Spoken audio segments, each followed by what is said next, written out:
Ikaze kuri wowe wahisemo kubana natwe ni ku itariki ya 17 ukwezi kwa gatandatu umwaka w'ibihumbi 2020 mukomeze kugira umunsi mwiza no gukomeza kugubwa neza aho muherereye hose. Reka nkwibutse ko wajya munsi iyo video yawe hepfo gato mu ruhande rw'iburyo ugakora kuri subscribe ndetse ukananyeganyeza akazogera kugira ngo ujye uwa mbere mu kuba wabona inkuru zacu zibonere ku gihe mu gihe tumaze gutegura amakuru ndetse no kuyatunganya mu buryo bugezweho kandi bunogeye ijisho gatanu kuri gatanu. Masaha make ashize ku itariki ya 16 muri uku kwezi kwa gatandatu uyu munsi rero hakaba hateranye inama y'abaminisitiri yagombaga kwiga rero kubirebana na gahunda zigiye zitandukanye cyane cyane rero mu bikorwa bimwe na bimwe byaba rero ibyari biteganyijwe gusubukurwa ndetse n'ibindi byose bigomba gukomeza gufunga n'ubundi mu kwirinda ikwirakwira rya COVID-19. Imyanzuro rero ikaba imaze kujya ahagaragara nk'uko ngiye kugezaho muri iyi nkuru yacu, aho rero ngiye kukubwira byinshi bitandukanye mu myanzuro rero y'ibyemezo by'inama y'abaminisitiri iherutse rero guterana mu masaha make ashize. Akaba rero ari inama y'abaminisitiri iyobowe n'umukuru w'igihugu cy'u Rwanda nyakubahwa perezida wa Repubulika Paul Kagame. Hanyuma rero ndagaruka kuri byinshi bitandukanye mu bikorwa byasubukuye kuri uyu munsi ndetse n'ibigiye gukomeza gufunga. Hanyuma rero tunarebere hamwe andi mabwiriza mashya yashyizweho mu kwirinda COVID-19. Nkwaye ikaze rero muri inkuru ku buryo burambuye, ndagaruka mu kanya nyuma y'ayo masegonda turebera hamwe byinshi bitandukanye kuri imyanzuro y'ibyemezo by'inama y'abaminisitiri. Nkwaye ikaze.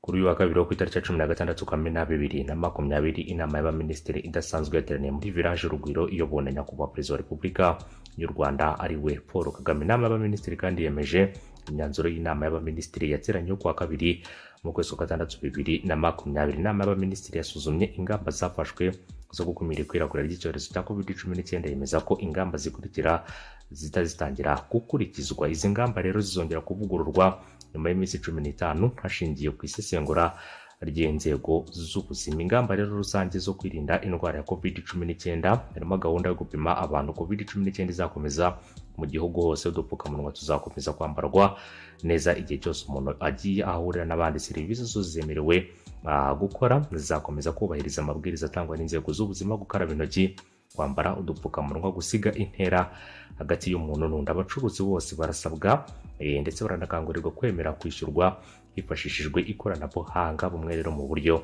bwo kwishyurirana cyangwa se kwishyurana amafaranga. Nyuma rero ingendo zirabujijwe guhera saa 3 z'ijoro kugeza rero saa 11 za mu gitondo. Serivisi zemerewe gukora ibikorwa by'inzego za leta n'ibyo bikorera bizakomeza, ariko buri rwego rugakoresha abakozi b'ingenzi, abandi bagakomeza gukorera mu rugo. Hanyuma ubukerarugendo bwo mu gihugu n'ubukerarugendo mpuzamahanga ku bashyitsi baje mu ndege zihariye, icyo bita rero charter flights, baba rero abantu ku giti cyabo cyangwa se abaje mu matsinda buremewe. Amabwiriza arambuye kuri rero izi gahunda cyangwa se kuri iyi ngingo akaba rero azatangwa n'urwego rushinzwe iterambere mu Rwanda RDB. Hoteli zizakomeza gukora ndetse zemerewe no kwakira inama, kubahirizwa ndetse no kubahirizwa amabwiriza yo kwirinda COVID-19. Hoteli rero zirashishikarizwa kandi kugira uruhare mu bukerarugendo bw'imbere mu gihugu. Hanyuma rero ibikorwa bya siporo zikorera hanze abantu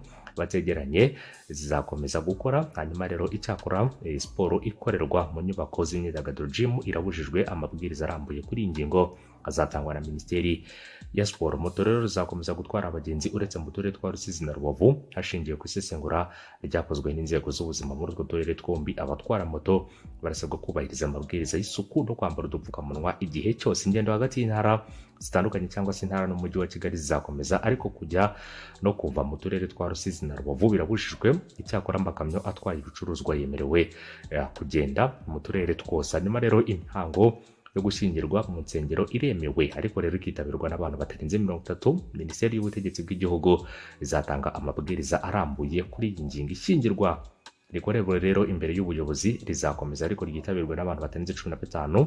Hanyuma rero imihango y'idini yo guherekeza gusezera uwapfuye mu nsengero iremewe, ariko ikitabirwa n'abantu batarenze 30. Imihango yo gushyingura nayo ntigomba kurenza abantu 30. Serivisi zizakomeza gufunga harimo imipaka izakomeza gufungwa. Ikindi kandi uretse ubwikorezi bw'ibicuruzwa cargo truck, abanyarwanda n'abandi bantu basanzwe rero batuye mu Rwanda bemerewe gutaha, ariko bagahita bashyirwa mu kato isolation nk'uko amabwiriza y'inzego z'ubuzima abiteganya. Bari mu kato bakaba bishyurira ikiguzi cya serivisi zose bahabwa. Ingendo mu modoka rusange mu turere twa Rusizi na Rubavu zirabujijwe. Imodoka zitwara ibicuruzwa n'ibiribwa zo zemerewe gukomeza gukora. Amashuri azakomeza gufunga kugeza muri Nzeri 2020. Insengero zizakomeza gufunga, ariko abanyamadini barashishikarizwa gukomeza gushyiraho ingamba zo gukumira no kwirinda COVID-19 mu rwego rwo kwitegura kuba insengero zafungurwa mu minsi 15 iri imbere, hashingiwe ku bizava rero mu isesengura ry'inzego z'ubuzima. Amateraniro rusange cyangwa se mu ngo arabujijwe. Utubari tuzakomeza gufunga, ibikorwa by'imikino y'amahirwe bizakomeza gufunga. Nyuma muri inama y'abaminisitiri kandi bakaba rero bemeje imishinga y'amategeko, politike n'amateka bikurikira: umushinga w'itegeko rigenga ingengo y'imari ya leta y'umwaka wa 2020-2021, politike y'igihugu yo guteza imbere imibereho myiza y'abaturage, ivugururwa ry'ibiciro by'ubudehe. Hanyuma rero iteka rya perezida rigena inshingano z'umunyamabanga nshingwabikorwa w'akagari, iteka rya minisitiri w'intebe ryerekeye komite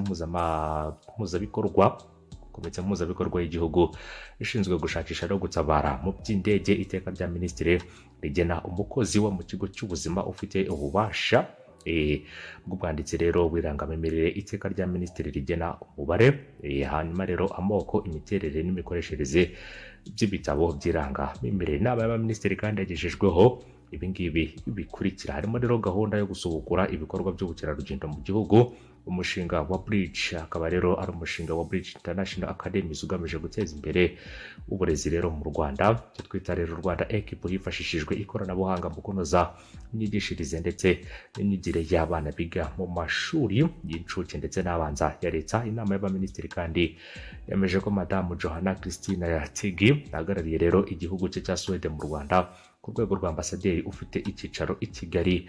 Inama y'abaminisitiri ikaba yasize rero Madamu Marie Claire Mukasinde ku mwanya wa perezida wa komisiyo y'igihugu y'uburenganzira bwa muntu. Bikaba rero bikorewe i Kigali kuwa 16 Kamena 2020. Bikaba rero ari inama y'abaminisitiri ndetse n'ibi byemezo byose byashyizweho umukono na Dr. Edouard Ngirente, akaba ari minisitiri w'intebe w'igihugu cy'u Rwanda, cyane cyane rero mu izina ry'umukuru w'igihugu. Umwe rero mu bari bayoboye iyi nama y'abaminisitiri yagiranye kuri uyu munsi wo ku itariki ya 16, ariko tukaba twamaze kugera ku itariki ya 17. Urumva ko amasaha rero ndetse n'umunsi byamaze kurenga, ariko rero tukaba tugira ngo tubagezeho ibyo byose rero nk'uko twabyemeje. Turakora amasaha 24 rwose, iminsi 7 kugira ngo umuturarwanda wese abashe kubona amakuru yose ajyanye na buri kimwe cyose birebana n'ibiba byamaze gutangazwa. Ndagushimiye cyane rero, ukomeze kubana natwe, ukomeze kugira ibihe byiza, ukomeze gukora kuri subscribe ndetse na nyeganyeza akazogera kugira ngo ujye uwa mbere mu kuba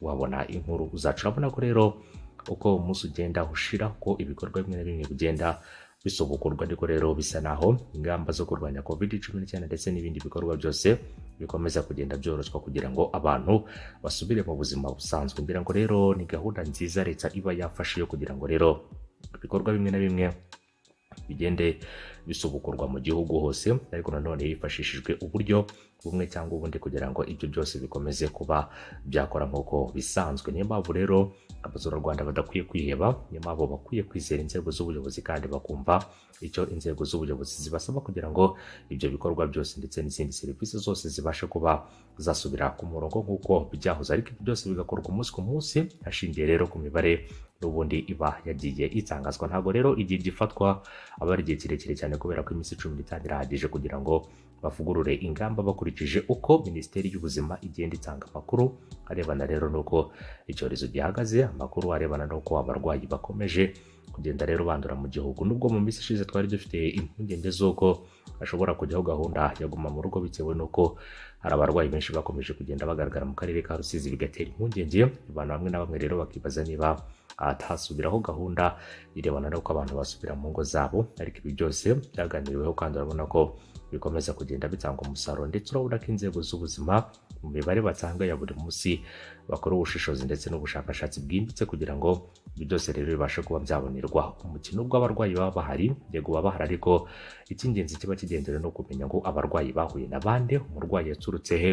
Nyuma rero abahuye n'umurwayi bose barasuzumwe, ese abasuzumwe abasanga mu icyorezo ni bangahe. Ibyo byose rero akaba ari imibare ishingirwaho kugira ngo ubuzima bw'abaturage, ubuzima bw'igihugu bukomeze kugenda neza, kandi n'abenegihugu nabo babashe kuba bagirira umusaruro mu bikorwa bimwe na bimwe bigiye bitandukanye. Ngira ngo rero niyo mpamvu ubona haba haragiye hashyirwaho gahunda zitandukanye. Ariko rero mu turere nka Rusizi urabizi ko uyu munsi barimo barapima abarwayi bose, ndetse rero barimo baranapima abaturage bose kubera ko hanamaze kwipukira laboratoire izajya ifasha inzego zibishinzwe gupima buri muntu wari wese kugira ngo bamenye neza niba nta cyorezo cya COVID-19 kiri mu baturage, ndetse banamenye abarwayi ni bangahe, abandujwe n'abarwayi nabo ni bangahe, kugira ngo iyi mibare yose ifatwe. Hanyuma rero nimara gufatwa abantu bamenye ngo n'ibindi bikorwa bitandukanye, tumenye ngo Rusizi ivuye mu kato, tumenye ngo Rubavu nayo irisanzuye n'ibindi bikorwa byose birisanzuye mu gihugu. Nta kabuza rero byose bigomba gushingira ku mikorere ndetse bikanashingira no ku mibare iva mu nzego z'ubuzima. Turashima abaganga kubw'akazi gakomeye bagenda bakora ko kudufasha kugira ngo dukomeze guhangana n'iki cyorezo. Turashimira inzego z'ubuzima cyane cyane rero ku birebana n'abaganga bose, ndetse n'itsinda rikomeye cyane ryiga ku bantu baba barwaye n'aho baherereye. Umunsi mwiza ni byiza kuri mwese, bye bye. Inkuru zacu nakagaruka mukomeze mukore kuri subscribe ndetse munanigageza akazogera. Ijoro ryiza kuri mwese.